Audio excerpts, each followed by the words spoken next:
आइए जानते हैं आज की कुछ अंतर्राष्ट्रीय खबरों को। पहले एक नजर आज की हेडलाइंस पर। दिल्ली शराब नीति केस, अरविंद केजरीवाल की जमानत पर एससी में फैसला सुरक्षित। बुनेई कभी हिंदू और बौद्ध देश हुआ करता था।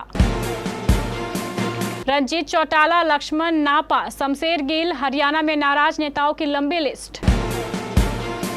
अखिलेश यादव के जात वाले बयान पर ओम प्रकाश राजभर का पलटवार।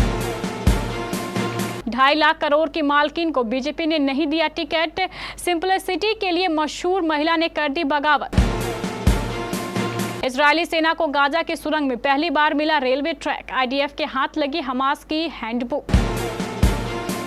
पाकिस्तान अफगानिस्तान सीमा पर देर रात चली खूब गोलियां, युद्ध जैसे हालात।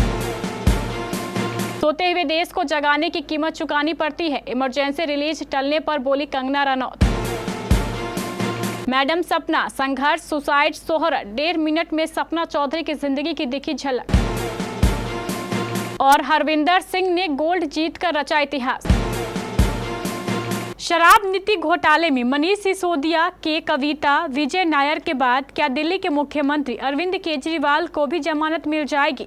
सुप्रीम कोर्ट में इस वक्त दिल्ली के सीएम की बेल पर सुनवाई चल रही है। कोर्ट में केजरीवाल के वकील अभिषेक मनु सिंघवी ने कई दलीलें रखी हैं। उन्होंने आरोप लगाया है कि सीबीआई उन्हें जेल से बाहर नहीं आने देना चाहती है। सिंघवी ने सुप्रीम कोर्ट से कहा है कि ईडी केस में केजरीवाल को अंतरिम जमानत दी जा चुकी है। उन्होंने कहा है कि केजरीवाल को लोकसभा चुनाव के दौरान प्रचार के लिए भी 21 दिन की अंतरिम जमानत दी गई थी। क्या सिंघवी की ये दलीलें कोर्ट में टिक पाएंगी और केजरीवाल को जमानत मिल पाएगी? यह एक बड़ा सवाल है। हम आपको बता दें कि कोर्ट ने केजरीवाल की जमानत के मामले की सुनवाई पूरी कर ली है और फैसला सुरक्षित रख लिया है। प्रधानमंत्री नरेंद्र मोदी बुनेई की यात्रा पर गए तो इस देश की काफी चर्चा होने लगी। सबसे ज्यादा चर्चा इस बात की कि कभी यह देश किसी से इनकम टैक्स नहीं लेता, फिर भी इसकी अर्थव्यवस्था चलती है। यहाँ के सुल्तान हसनल बोलिस्किया तो अपने बाल कटवाने पर ही 16 लाख रुपए खर्च कर देते हैं। बाल काटने के लिए महीने में 2 बार प्राइवेट चार्टर्ड प्लेन से एक्सपर्ट आते हैं। क्या आपको पता है यह देश कभी बौद्ध लोगों का हुआ करता था, लेकिन अब बुनेई इस्लामिक देश बन गया है। यहाँ की अगर अभी की आबादी देखिए तो 82.1% मुस्लिम रहते हैं, 6.3% बौद्ध धर्म को मानने वाले लोग रहते हैं। आंकड़ों की माने तो बुनेई की आबादी 4 लाख के पार है। यहाँ लगातार जनसंख्या घट रही है। बुनेई पहले बौद्ध देश हुआ करता था, इसे इस्लामी बनाने में करीब 500 साल हो गए। इस्लामिक देश बनने से पहले बुनेई में हिंदू और बौद्ध समुदाय के लोग रहा करते थे।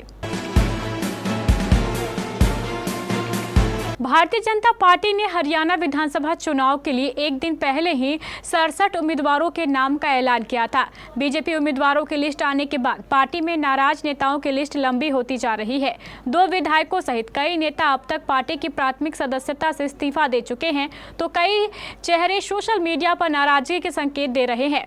अपनों की नाराजगी को लेकर बीजेपी अभी वेट एंड वॉच की पॉलिसी पर चल रही है। सूत्रों की माने तो पार्टी अभी 1-2 दिन इसी मोड में रहने वाली है।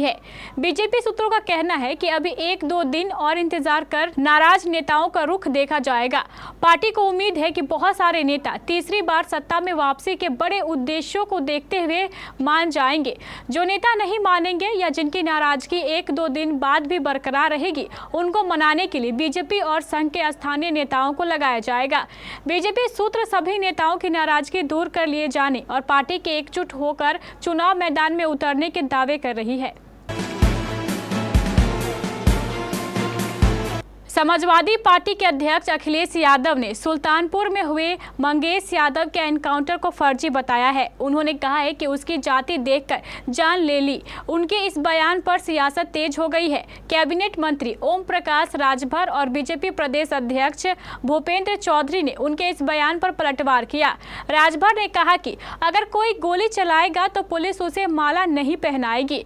ओम प्रकाश राजभर ने एक न्यूज चैनल से बात करते हुए अखिलेश यादव के बयान पर निशाना साधा और कहा कि क्या उत्तर प्रदेश सरकार वहां डकैती डालने गई थी? उस गिरोह में वो था ना। जब पुलिस उसे पकड़ने गई तो उसने फायर किया। अब वो फायरिंग करेगा तो पुलिस उसे माला पहनाएगी या गोली चलाएगी? अपनी सुरक्षा में पुलिस क्या करेगी? माला लेकर रखे ताकि जब अपराधी गोली चलाए तो कहे कि गोली मत चलाओ, हम माला पहनाने आ रहे हैं। हरियाणा विधानसभा चुनाव में भारतीय जनता पार्टी द्वारा टिकट न देने से नाराज सावित्री जिंदल ने पार्टी से बगावत कर दी है। उन्होंने हिसार विधानसभा से निर्दलीय चुनाव लड़ने का ऐलान कर बीजेपी को संसद में डाल दिया है।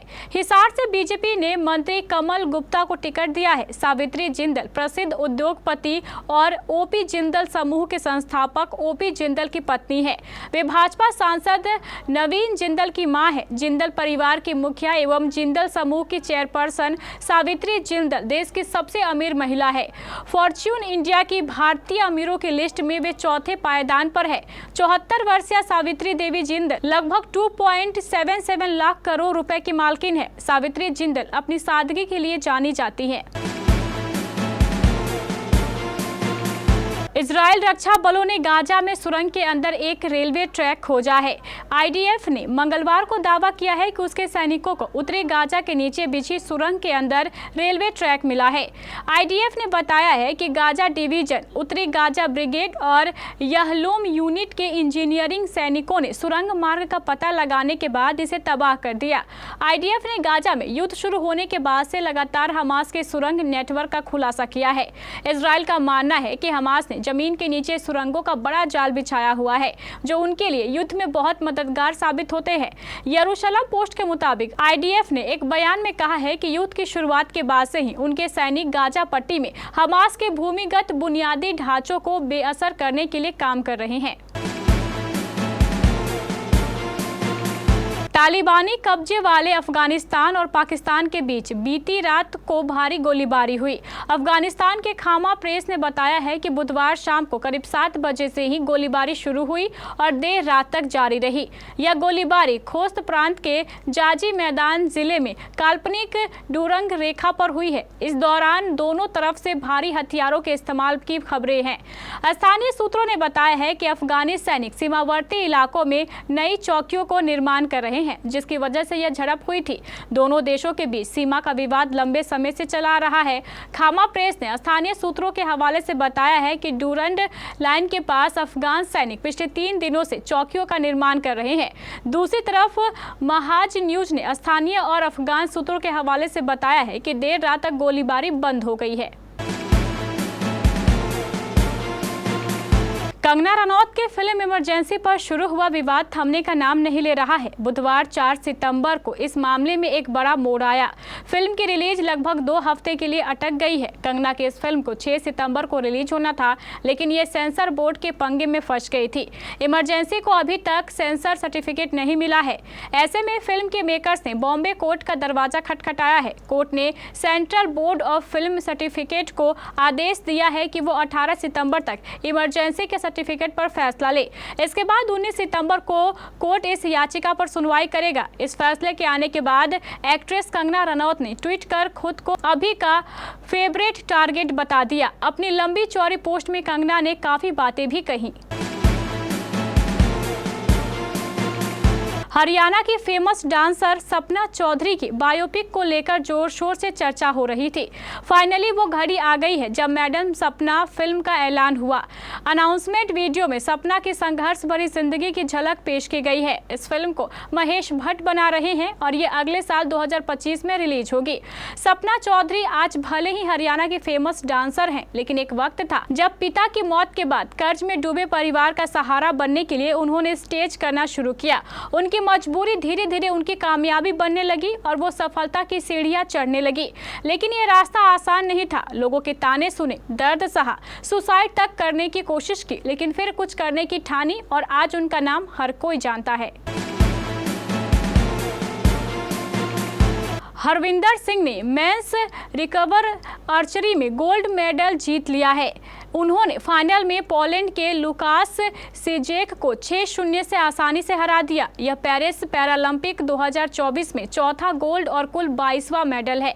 भारतीय एथलीट ने 28-24, 28-27, 29-25 से सीधे सेटों में यह मुकाबला जीतकर इतिहास रचा है। हरविंदर सिंह अब पैरालंपिक्स के इतिहास में किसी आर्चरी प्रतियोगिता में गोल्ड मेडल जीतने वाले पहले भारतीय एथलीट बन गए हैं।